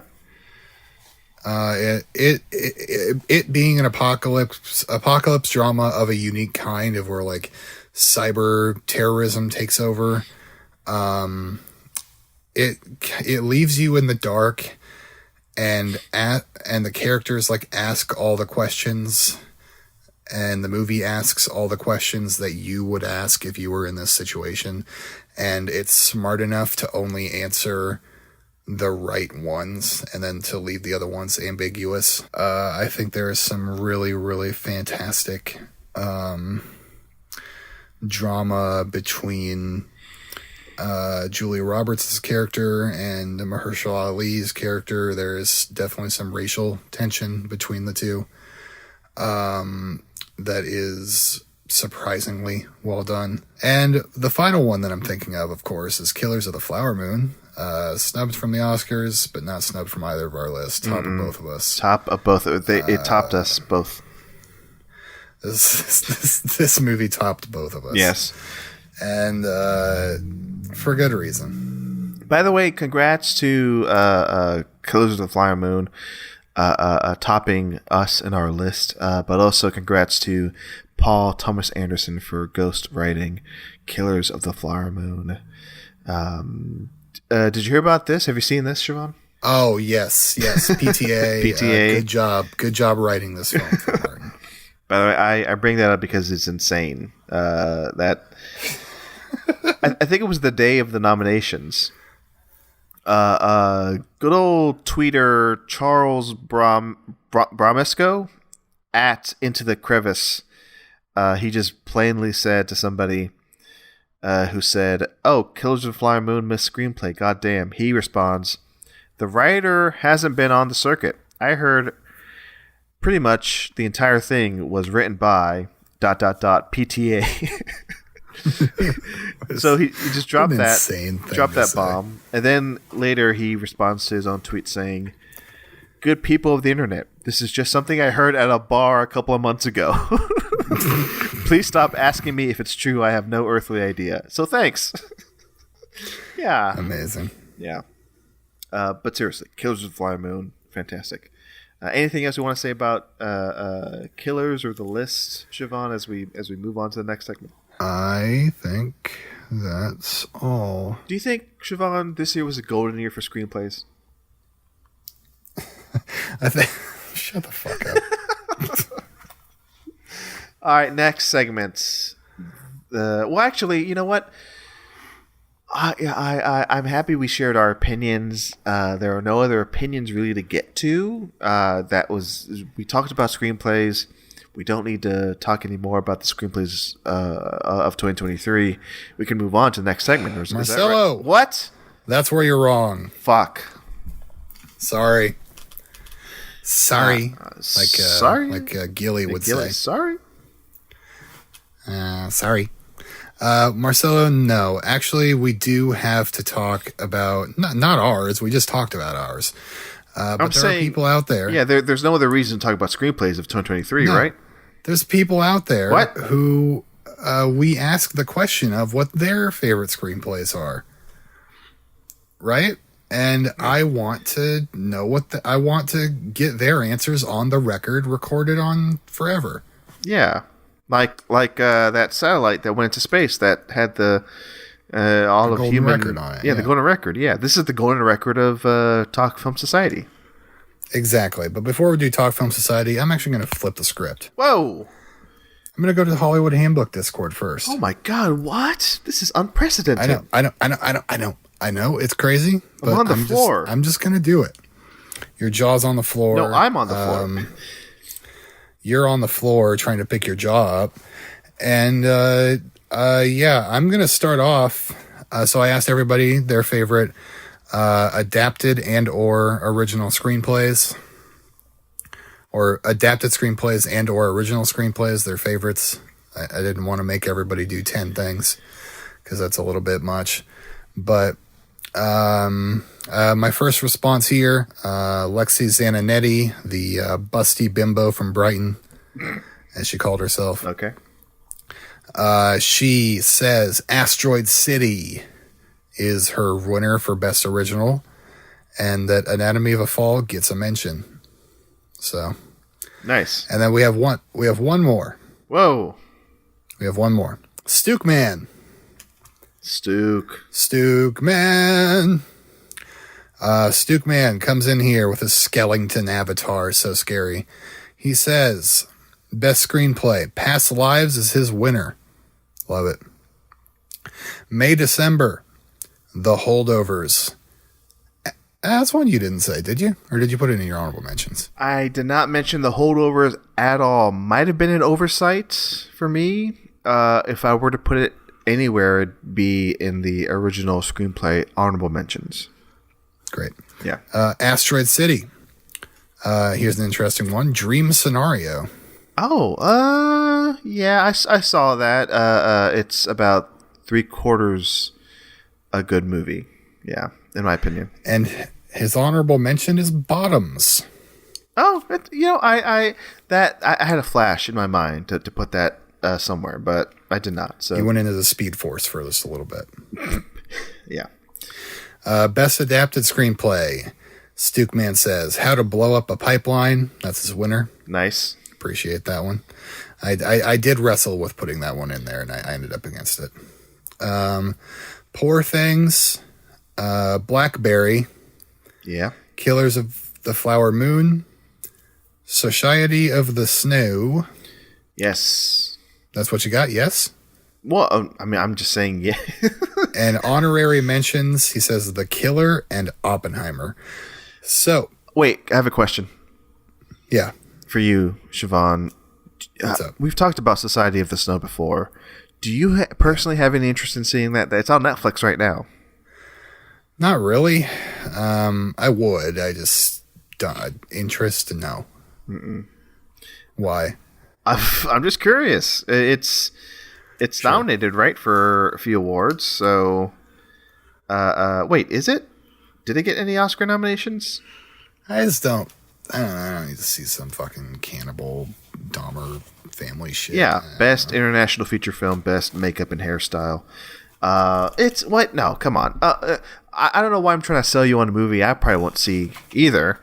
But it's... Hey, Marcelo, if you come over to Netflix and you watch Leave the World Behind, I'll watch Society of the Snow.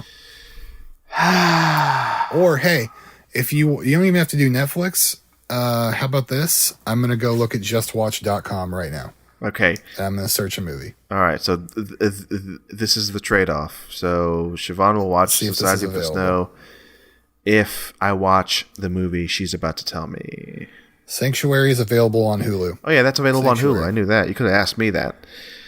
You've been telling me on Hulu. I'll watch Society of the Snow on Netflix. You've been telling me to watch Sanctuary for now, I think 6 months. So yeah, maybe I should watch Sanctuary now, huh? Huh? All right, is that it? Yeah, I think that's it for the Hollywood Handbook Discord. Now we've got the Talk Film Society Discord. How does one get to that if one wanted to? Of course. If you want to join the Talk Film Society Discord, you can come to talkfilmsociety.com/discord, talkfilmsociety.com/discord. We've got a lot of people in there talking film, fun. We can get in on this if you want. So I asked everybody there, same question, adapted or original. Mike Schindler comes in first, coming in hot, with Air for original and adapted Across the Spider-Verse. I believe he means Spider-Man Across the Spider-Verse. Right. So, good for him. Congrats to Mike.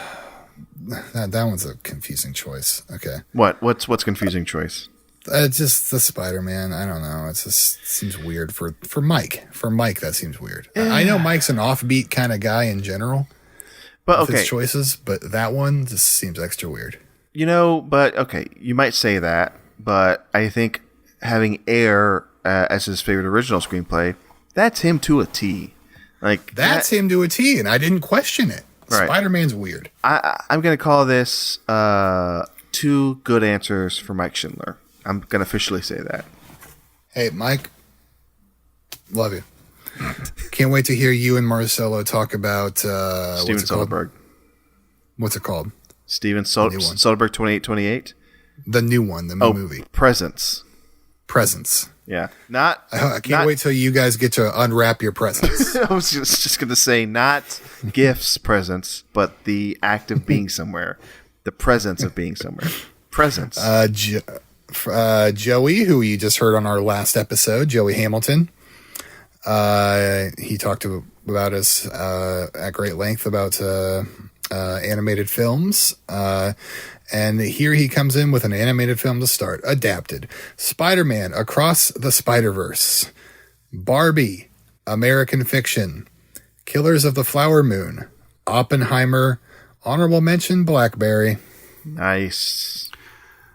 Original. May December. Yes. The Iron Claw. Mm-hmm. Asteroid City. Oh, yeah. Here's another animated movie for you, The Boy and the Heron. Oh, boy. The Holdovers, which I need to see, but feels like it belongs here. Wait a second. Hold on. Let's break. Hold on. Pumping the brakes here. Okay, Joey. Joey, you're a friend of the show. Yeah. Past guest. Yeah. Probably going to listen to this. You're going to listen to this, and I'm looking at you right now through these Think about this. We're recording this January 30th, 2024, right? You're going to listen to this. I'm assuming you'll wait a few days, maybe, the week of February, maybe on Valentine's Day. Maybe Joey's sitting down for Valentine's Day, puts on his headphones. He goes, you know what? Time to listen to the latest episode of Talk from Society podcast. About an hour, 40 minutes in, you're listening to this now, okay? It's like cutting through time and space. It's like Interstellar. It's like this is the fifth dimension right here, all right? Joey, stop it. Please only give us movies you've seen. Do not try to cater to... I don't know what you try to cater to, okay? You can just stop at 4 movies. You don't need to fill the 5. I'm assuming that's why he did this, because he wanted a top 5. I don't know in what world sexual assaulter Alexander Payne deserves to be nominated here. But by the way, that's what Joey thinks. By the way, he did not write the script. I want to make that clear. Alexander. Payne Did he not? Okay, no. Never mind. I'm sorry, Joey. So Joey, you're on notice. Okay. Again, I see May, December 1, Ironclaw 2, Asteroid City 3, Boy in a Hero 4, Holdovers 5. Again, you don't need to fill 5. Just stop at 4. Actually, he could have filled 5 with his honorable mention. Wait, no, never mind. Honorable mention also need to see, but I am optimistic. Bottoms. So, okay, Joey, again. Bud. Cutting through time and space. Buddy. Cutting through time and space. You do not need to give us an honorable mention for a movie you have not seen. You can stop it. Listen, I'm not as mad at you as Marcelo is, but I am confused. I'll say that. I'll quickly say the Holdovers script was written by David Hemmingson. That's Hemingway's son, right? Yes. Moving on. Okay, Noah Thompson.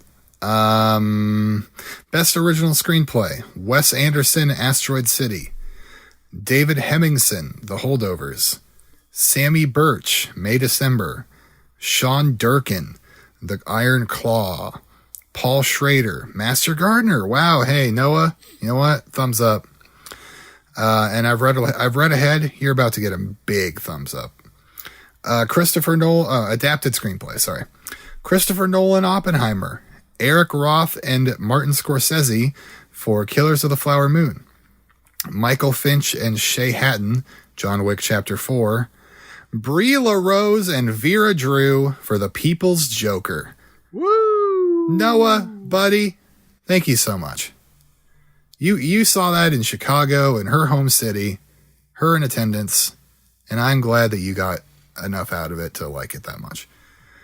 Ari Aster, Beau is Afraid. Everybody should see The People's Joker coming out this April. Marcelo and I we are second best friends with Vera Drew. Our first best friends are each other, and we just want to support her in any way we can. I agree with like half of that statement. By the way, I want to support her any way I can. I will see the movie. I'm excited, but I do not. I don't think she'd consider me a friend, just an acquaintance. She was on our show, like 3 times. But you can say you're friends with Vera Drew. I only wish to be friends with Vera Drew. Well, I am legitimate friends with Vera Drew. Exactly. Right. That's what I said. The real Matt C. Well, I think it bears repeating. It's just a fun thing. Okay, fine. You're friends with Vera Drew. The real Matt C. Original screenplay. The Holdovers. Asteroid City. John Wick Chapter 4. Wait, No pause. Hard Feelings. Oh, what's this? John Wick Chapter 4. Now, I'm not going to be as angry with Matt as I was with Joey, but again, yeah, I think I see what you're about to say. You just read through Noah Thompson's adapted screenplay picks. John Wick Chapter 4 was on adapted screenplay on that list, and I also mentioned earlier sequels. Sequels are adapted, so yeah, it's a yellow flag for Matt. Careful, tread lightly. But John Wick Chapter 4 being original screenplay, I don't agree with it. But we can continue. He also forgot a comma. Where? Between Wick and Chapter. A comma? Yeah. A colon. A colon, of course. Yeah, that's tough. That's tough. But we're gonna soldier on. Let's just keep going. No Hard Feelings and Quiz Lady. Is that general confusion about Quiz Lady, the movie? What is Quiz Lady? Is it a quiz show, but with a lady? Yeah, they just Busty recast. broad? They just recast Quiz Show, that Ray Fiennes movie. Ray Fiennes is in that, right? That's actually a big blind spot for me. I've never seen Quiz Show. I've seen bits and pieces. My mom loves the movie. Starring Awkwafina, Sandra Oh, Jason Schwartzman, Tony Hale, Will Ferrell. Quiz Lady was released on Hulu on November 3rd, 2023. It's Sounds a comedy. fake to me. It's a comedy. Adapted screenplay. Oppenheimer. Killers of the Flower Moon. Barbie. TMNT Mutant Mayhem. I believe he means Teenage Mutant Ninja Turtles Mutant Mayhem. Yeah. And A Haunting in Venice. A Haunting in Venice. Wait, say that one more time. A Haunting in Venice. Thank you. Wanted that clean. Good picks. I enjoy the Mutant Mayhem shout out. One of them up, but I mean, yeah, John Wick Chapter 4 should have been in adapted, but again, yellow card. We'll forgive. I appreciate the thought anyway. Yeah. Come on. Okay, first off, I'm gonna go back to Joey. Sorry, Joey. I may have overreacted. I appreciate you taking the time to give us your picks. You were a great guest last week. I say that to everybody, not the guest part, but I appreciate the time everybody else has put in, giving us your picks and us reading it. It's all special to me. So everybody else else except Joey. It's what I'm trying to say. No. Everybody adding their picks here. You're doing great. All right, it's fine. No hard feelings. Was one of his picks. Was one of Matt's picks. Jay McMillan, my Russell buddy, my Russell boy. Original screenplay: Anatomy of a Fall, Asteroid City, The Holdovers, Past Lives, You Hurt My Feelings. I think I've heard of that. Oh, that's the one with Julia Louis-Dreyfus in it. Yeah, I never saw that. I wanted to see it. I watched it. It's good. It's a light indie comedy. It's on Wikipedia. It's a comedy drama. That's what it's listed as, but it's more comedy than drama. The only real drama is like the main plot of the film is just a married couple has a disagreement, and then comedy ensues. It's a very slight disagreement, but I think it's a funny movie. And then adapted screenplay, we've got All of Us Strangers, which I think is the first mention of that, which is nice. Yeah. Barbie. Killers of the Flower Moon, Oppenheimer, and Zone of Interest. I believe he means The Zone of Interest. Yes, thank you. Thank you, Jay. Friend of the site, Sam shot first. Let me just do a little quick scan here. Nope. No pre-talk necessary. No warnings necessary here. Yeah, hold on. I will say, yeah, go on. I was going to say, if you're thinking what I'm thinking, aren't you surprised one film is missing from this list? I am very surprised, and I'll tell you why I'm extra surprised later. Okay. So then I'll let you read a friend of the site's Sam Van Haren's picks. Yeah. So original screenplay, he has The Holdovers, Asteroid City, No Hard Feelings, and that's the end. He says I'm missing a bunch in this category. Joey, it's possible. You can just say you're sorry, Joey. You do at least have to apologize. Exactly. But Joey, you're a nice guy, and we're completely fucking around. We're kidding. Adapted screenplay: Oppenheimer, Spider-Man ATSV. I believe that means Spider-Man Across the Spider-Verse. Killers of the Flower Moon, Nimona, Barbie, Guardians Volume 3. I think he means Guardians of the Galaxy Volume 3. Yeah, that's 6, but fuck it. Here's 7. The Killer. All right. Now, he went rogue. And you know what? I'm not mad at it because he only had 3 in original. And he's like, you know what? I'm going to take some of those slots and put them into adapted. That is ingenuity. You know what I mean? But here's the thing, Siobhan, that I want to make perfectly clear. Every time game, man. That's what I feel about that. Okay, yeah. Right now he's winning. All right, right now he's leading the pack. Sam, congratulations. I will say this: I've said it before. I said it to Joey earlier. You can stop at 4. You can stop at 3. You can just say 1, like Mike did. He just gave us 1 original, 1 adapted. Yeah. You can not say anything. You can say, yeah, I don't want to answer. That's fine too. All right, so that's the end of that segment, which leads us to our final segment of the show. It's the Gold Derby game. The Gold Derby game. So last week I said the Gold Derby game was dead because we had no use for it because we know the nominees. So I've opened up Best Adapted Screenplay, the Oscars.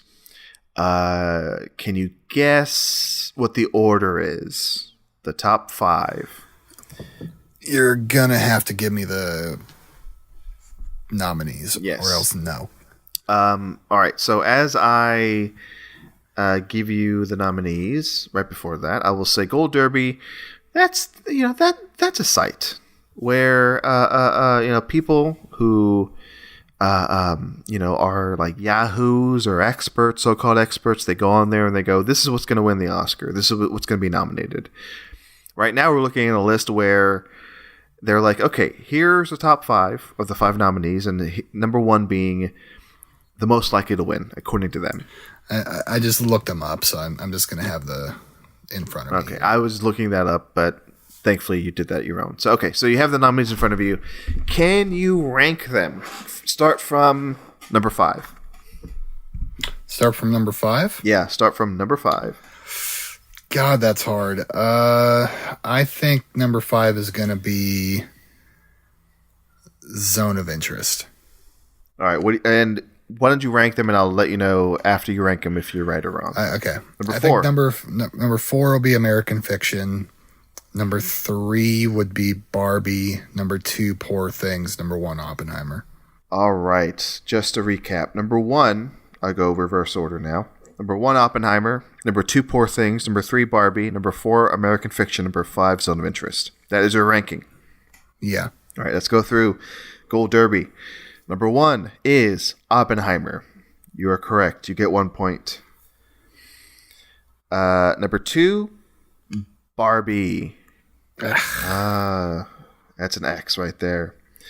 Number 3, American Fiction. You got that wrong. Wow. Yeah. Number 4, Poor Things.